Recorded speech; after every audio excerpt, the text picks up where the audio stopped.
Friends ये हमारे पास एक एचपी की उजाला कंपनी की सेंट्रीफ्यूगल पंप यानी कि जेट पंप। इसके अंदर प्रॉब्लम ये हो रही है कि ये चल नहीं रही है और इसकी सीटें वगैरह कटी हुई हैं।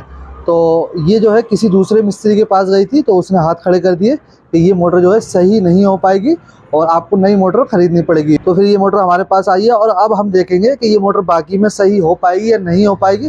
तो इसको हम खोल करके देखेंगे। तो एक बार थोड़ा सा हम इसको करंट लगा करके चेक कर लेते हैं कि ये चल रही है नहीं चल रही है। फिर देखते हैं कि ये सही हो पाएगी नहीं हो पाएगी, पानी उठा पाएगी, चल पाएगी नहीं चल पाएगी। ये हमने सीरीज से पहले हम अर्थिंग चेक करेंगे सबसे पहले, और यहाँ से हमने इसको डायरेक्ट कर दिया है और ये सप्लाई तो ले रही है लेकिन ये चल नहीं रही है। तो अब हम इसको खोल करके चेक करेंगे। तो इसको खोल लेते हैं। ऐसा क्या हो गया कि ये मोटर सही नहीं हो पाएगी, देखते हैं हम। ये हमने खोल दिया, इसको हम ज़मीन में इस तरह से पटक देते हैं। तो ये हमने खोल दी है और मोटर ये रही।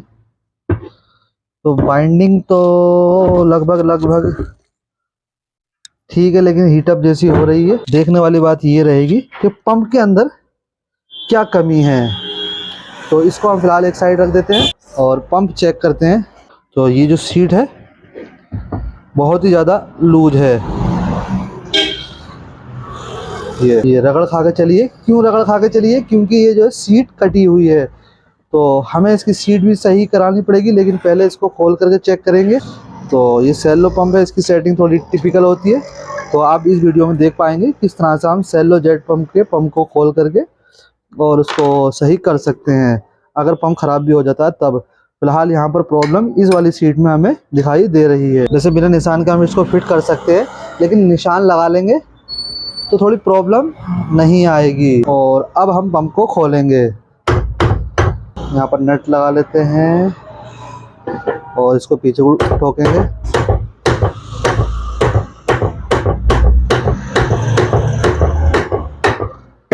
नट खोल देते हैं। अब आराम से ये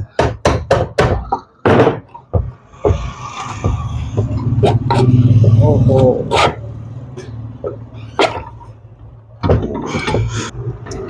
भाई साहब, यहाँ तो कुछ सीन अलग ही लग रहा है। ये पंप खोल दिया हमने। पहले हम इसको एक साइड रख देते हैं, इसको देख लेते हैं क्या सीन है। ये सब लूज पड़ा है। ये तो इस बोल्ट को ये किसी ने खोला है और ये लूज पड़ा है। ये इम्पेलर हो गया है, इसका पानी उठाने का काम यही करता है। अगर पानी नहीं उठाता है मोटर तो जो है इम्पेलर हमें चेक करना पड़ता है कहीं इम्पेलर तो कटा हुआ नहीं है। तो देखेंगे इसको भी। तो ये जो सीट है इम्पेलर की, यहाँ से अगर ये कट जाती है ज़्यादा तब मोटर पानी नहीं उठाती है। मोटर चलती है पानी नहीं उठाती है, तो ये चीज़ कट जाती है। फिलहाल यहाँ पर ये कटी हुई नहीं है, हल्का सा जो सीट कटी है उस वजह से यहाँ पर हल्का सा ये इसकी जो डस्ट है वो यहाँ से हट गई है सीट कटने की वजह से। और इसकी सील जो है, सील निकालेंगे। सील तो फिलहाल हमें नई डालनी ही पड़ेगी।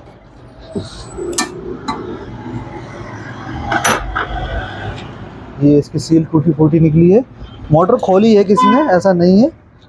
तो इसको बाहर निकालेंगे, नहीं निकल रहा है तो क्या करेंगे, यहाँ पर हम ये नट लगा लेंगे। नट लगाने के बाद ही यहाँ पर चोट मारेंगे। तो चल गया ये, नट खोल देंगे और ये हमने निकाल दिया। तो ओहो, यहाँ पर आप देख सकते हैं सीट ढीली है। तो यहाँ पर जो है पंच वगैरह लगाए हैं, निशान लगाए हैं, लेकिन सीट टाइट नहीं हुई है। अब हमें क्या करना पड़ेगा, इसकी जो हमें सीट बनवानी पड़ेगी। तो सीट किस तरह से बनेगी वो भी आप इस वीडियो में देखेंगे। इसको हम यहाँ से अलग कर सकते हैं।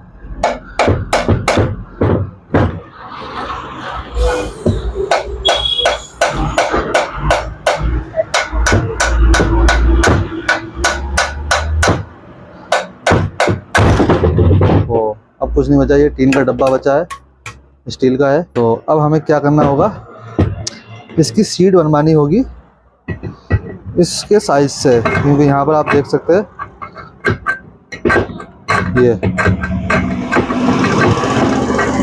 ये बहुत ही ज़्यादा लूज़ है, बेरिंग भी जाम हो चुका है।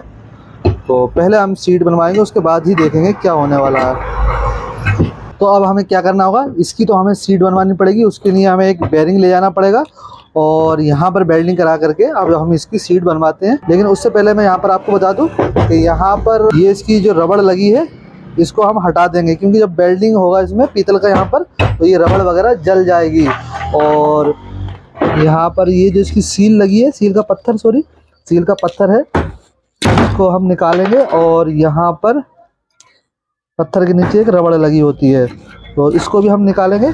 वैसे कि बाद में भी निकाल सकते थे, लेकिन अब बाद में जलेगी या फिर वेल्डिंग होगा, जलती तो चिपक जाती तो दिक्कत होती है। और अब हम चलते हैं, लेकिन उससे पहले हम क्या करेंगे, ये जो मोटर है हमारी इसको हम चेक कर लेंगे। तो किसी ने यहाँ पर ये 10 MFD का कैपेसिटर इसके अंदर लगा रखा है, जो कि गलत है। इसके अंदर कम से कम 20, 22.5 या फिर 25 MFD का कैपेसिटर लगना चाहिए। तो प्रेशर इसमें काफ़ी कम हो जाएगा अगर ये कैपेसिटर हम लगाएंगे, क्योंकि ये जो पानी फेंकती है वो 3 मंजिल पर पानी फेंकती है। तो हमें सिर्फ ये वाला पार्ट लेकर जाना पड़ेगा और एक बेरिंग लेकर के जाना पड़ेगा, बाकी कोई इशू नहीं है। बाकी बेरिंग हम यहाँ पर चेंज करेंगे, ठीक है। तो चलते हैं इसको लेकर के और सीट बनवा करके लेकर के आते हैं। तो फ्रेंड अब हम आ चुके हैं गैस वेल्डिंग वाली शॉप पर। सबसे पहले जिस जगह पर सीट बननी होती है, माल भरा जाना होता है, वहाँ पर छेनी से किसी चीज़ से कट लगा लिए जाते हैं ताकि माल आराम से चिपक जाए पीतल का। उसके बाद पीतल की रोड यहाँ पर इसके अंदर चारों तरफ पीतल का माल भरा जाता है। सुहागा जिस तरह से हम सोल्डिंग करते हैं और साथ में पेस्ट लगाते हैं, उसी तरह से पीतल की रोड के साथ साथ में सुहागा लगाना पड़ता है। जैसे कि आप देख सकते हैं छोटी सी कटोरी में सुहागा रखा है, उसको लगा करके चारों तरफ अच्छे तरह से इसके अंदर माल भरा जाता है। और उससे पहले जब हम सीट इसमें माल भरवाते हैं, उससे पहले अगर इसमें सील वगैरह कुछ चीज़ लगी होती है रबड़ की, उसको निकाल लेते हैं ताकि वो जल ना जाए। तो इसके चारों तरफ अच्छे तरह से पीतल का हम माल भरवाएंगे। और यहाँ पर जो है लोहे का माल नहीं भरवाएंगे, तो यहाँ पर पीतल का माल हमने अच्छे तरह से भरवा लिया है। और इसको ठंडा होने के बाद इसको हम लेके चलेंगे लेथ मशीन पर। तो हम आ चुके हैं लेथ मशीन पर। सबसे पहले इसको लेथ मशीन में फंसा करके इसका डायमेंशन निकाला जाता है बारीकी से, 0 एक्यूरेसी के साथ इसका अलाइनमेंट किया जाता है। और जब इसका अलाइनमेंट हो जाता है उसके बाद इसकी शीट बनना स्टार्ट की जाती है। तो यहाँ पर आप देख सकते हैं इसकी शीट बन रही है, इसको हम बनते हुए देख रहे हैं। और जो हमारे बेरिंग का साइज होता है उसी के हिसाब से यहाँ पर न्यू शीट तैयार की जाती है। किसी भी मोटर की अगर शीट वगैरह कट जाती है तो इसी तरह से उसकी शीट की जाती है। अगर शीट ज़्यादा कट जाती है तो वहाँ पर बुश वगैरह भी लगाया जाता है, लेकिन शीट बनना थोड़ा बेस्ट रहता है। पीतल का माल भरवाने के बाद यहाँ पर हम इसकी शीट बनवा रहे हैं। तो इसकी सीट हम अच्छे तरह से बनवा लेंगे। सीट जब बन कर के तैयार होगी तो हल्की सी टाइट रखेंगे। इसके सीट के और बेरिंग के और सीट के बीच में 1000 का गैप होता है। वो लेथ मशीन वालों को पता होता है, वो अपने हिसाब से शीट बना देते हैं। तो सीट हमारी बन करके तैयार हो चुकी है। अब हम इसको शॉप पर लेकर के चलते हैं। तो फ्रेंड हम शीट बनवा करके लेकर के आ चुके हैं। कुछ इस तरह की ये शीट दिखाई देती है। पहले यहाँ पर ये शीट लूज हो रही थी, और अब हम अगर इसके अंदर बेरिंग लगा करके देखें तो ये इस तरह से बेरिंग नहीं जा रहा है। पहले आराम से ही चला जा रहा था। तो ये शीट हमारी रिपेयर हो चुकी है। तो अब हम क्या करेंगे, जो हमारा रूटर है इसके अंदर हम बेरिंग फिक्स करेंगे। ये है 6203 नंबर का बेरिंग, इसके अंदर ग्रीसिंग हुई है। लेकिन हम क्या करेंगे, इसको भी खोल लेते हैं। ये है 6202 नंबर का बेरिंग, ये पीछे लगेगा वो आगे लगेगा। ग्रीसिंग इसके अंदर हुई है, लेकिन यहाँ पर हम इसके अंदर ऑयलिंग कर देंगे। अच्छा ऑयल लगाएंगे, ओरिजिनल ऑयल लगा रहे हैं, नया ऑयल।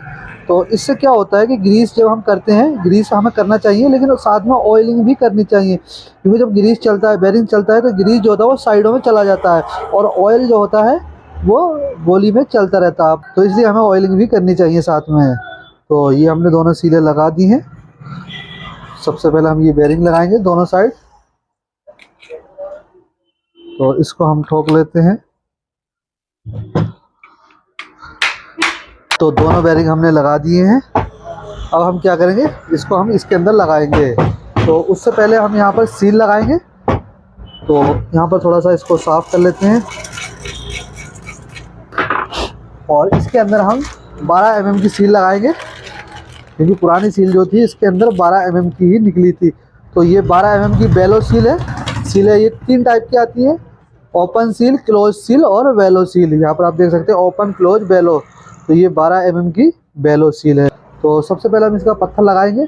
अगर आपको ये पता नहीं है कितने mm की सील इसके अंदर निकली है, तो जो इसका पत्थर है पुराना पत्थर से नए पत्थर को मैच कर लेंगे, साइज बराबर है अंदर बाहर का। तो सबसे पहले हम यहाँ पर ग्रीस लगाएंगे और थोड़ा सा ग्रीस हम यहाँ पर भी लगा देंगे। ये जो कॉलर वाला सिरा जिसके अंदर बीच में कॉलर बनी है, ये सिरा यहाँ आएगा अंदर, ठीक है। तो ये फ्लैट वाला सिरा जिस पर कोई निशान नहीं है, ये ऊपर रहेगा, ठीक है। यहाँ पर हम ग्रीसिंग कर लेंगे, इस पर इसको गीला कर देंगे, ठीक है। इसको हम यहाँ पर लगाएंगे। ये जो रबड़ है इसको हम पीछे वाले साइड से, पीछे वाली साइड से, इधर से, अंदर से नहीं, पीछे से आराम आराम से बिठा लेंगे, क्योंकि न्यू सील है तो थोड़ा सा टाइट ही बैठेगी। सील को बिठाना पीछे की साइड से ही, आगे से बिठा लेंगे तो फिर जो है रबड़ ऊपर आ जाएगी, पत्थर नीचे रह जाएगा। ये थोड़ा सा ऊपर से ठोक सकते हैं चाहे तो, कोई सही चीज़ से। अगर यहाँ पर ये जो रबड़ है वो ऊपर आ रही है पत्थर से, तो इस तरह से इसको दबा देंगे पेचकस वगैरह से। फिलहाल सील का पत्थर हमारा अच्छे तरह से बैठ चुका है। अब हम क्या करेंगे, रोटर डालेंगे। लेकिन यहाँ पर बीच में कोई चीज़ निकली नहीं थी, क्योंकि क्या होता है जब मोटर चलती है बाई चांस सील कट जाती है, तो यहाँ पर कोई वाशर वगैरह होना चाहिए, जिससे क्या होता है कि सील कट जाती है तो पानी जो है मोटर के अंदर को नहीं आ पाता है।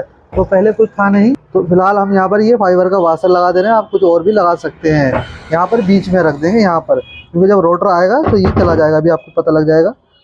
ये यहाँ पर हमने रख दिया है, ठीक है। और रोटर डालेंगे इसका, ये आप देख सकते हैं, ये वाशर फ्री रहेगा, ठीक है। तो इसको हमने नीचे रख करके ठोक दिया अच्छी तरह से, और जो हमने वाशर डाला है वो ये है। जो हमारी सील है इस पर हम ग्रीसिंग करेंगे, पत्थर पर कर देंगे हल्की सी, इसको हम सील को लगाएंगे।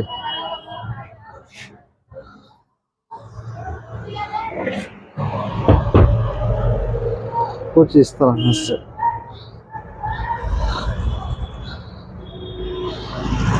सील लग चुकी है। ये जो है सील के बाद थोड़ा सा यहाँ पर कॉलर बची हुई है, तो इधर देखेंगे यहाँ पर अंदर कॉलर बनी हुई नहीं है। तो उस कंडीशन में हम क्या करेंगे, यहाँ पर कोई वाशर लगाएंगे हम, ठीक है। हाँ अब ठीक है, वो बराबर सेंटर आ गया है। और अगर नहीं भी लगाएंगे तो सील थोड़ी पीछे को आ जाती है। फिलहाल लगा दिया है हमने, और ऊपर से इम्पेलर लगा देंगे।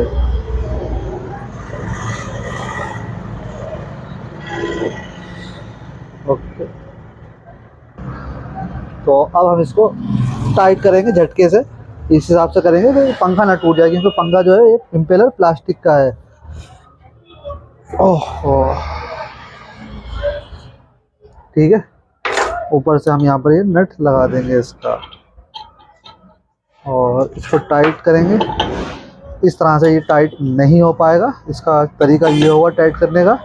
यहाँ से पकड़ लेंगे बाग में अच्छी तरह से हाथ से, और यहाँ से इस तरह से चाबी दूर जाएगी, लेकिन दोबारा से इसी तरह से करेंगे, फिर चाबी गिरेगी। इसी तरह से एक दो बार ज़रूर करेंगे।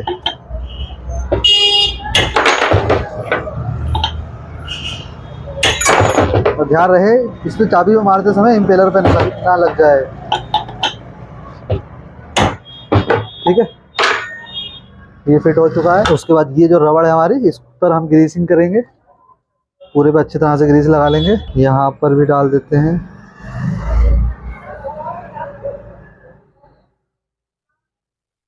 और उसके बाद ये रबड़ यहाँ पर लगा देंगे। और अब बारी है इसका कवर फिट करने की। यहाँ पर दो निशान लगे हैं हमारे, और दो निशान ये लगे हैं, तो सेंटर में लगा लेंगे इसको।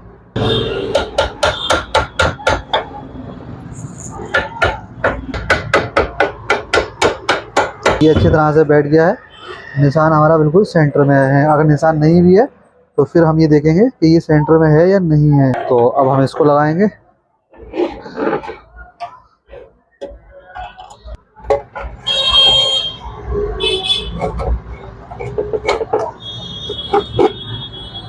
ये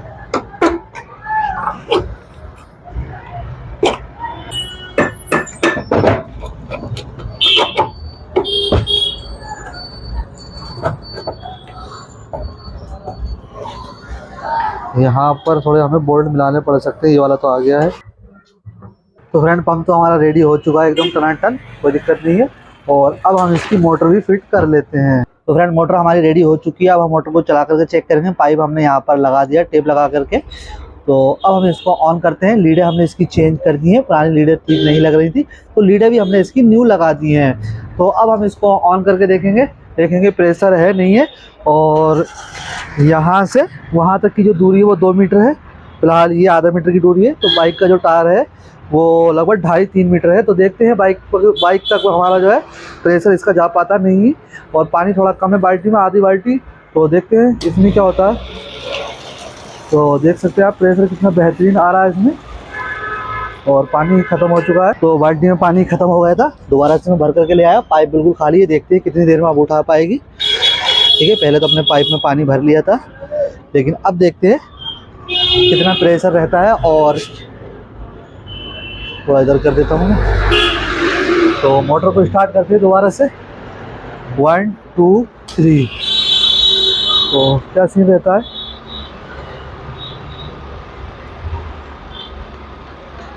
पानी कहाँ, यहाँ पर आ गया है।